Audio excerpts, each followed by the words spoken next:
Una sa ating balita, makababalik na sa kani-kanilang mga pamilya ang mga Pinoy na nabiktima ng illegal recruitment sa Russia. Bukod dyan, tinitingnan din ngayon ng Pilipinas ang Russia bilang pagkukunan ng supply ng langis.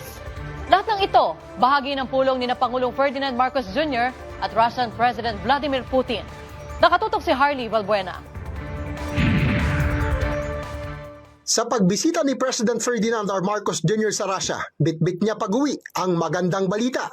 Makakauwi na sa bansa ang 24 na Pilipino na nakadetain sa Russia. Ayon sa Pangulo, 9 na buwan nang nakadetain sa Irkutsk City. Ang mga Pinoy, kahit hindi naman sila nakasuhan, sila ay pawang mga biktima ng illegal recruitment agencies. Kaya naman idinulog ng Pangulo ang problemang ito sa bilateral meeting kay Russian President Vladimir Putin.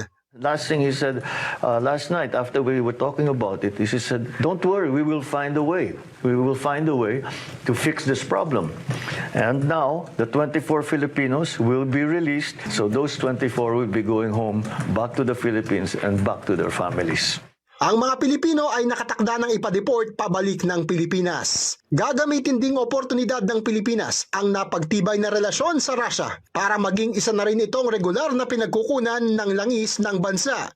What we have been doing with Russia in terms of providing oil products to the Philippines has been on a very ad hoc basis. It will be very good for the Philippines to have another assured lifeline when it comes to petroleum products. Iko-konsidera rin ang geopolitical factors bago bumuo ng trade agreement sa Russia na magandang pagkakataon para mapalakas ang exports ng bansa lalo na sa produktong pang-agrikultura. Kabilang din sa mga tinalakay ng ASEAN at Russia ay ang regional developments tulad ng issue sa South China Sea at sitwasyon sa Middle East. Habang kinumpirma ng Department of Foreign Affairs na napag-usapan din ang issue sa Ukraine. Harley Valbuena, IBC News.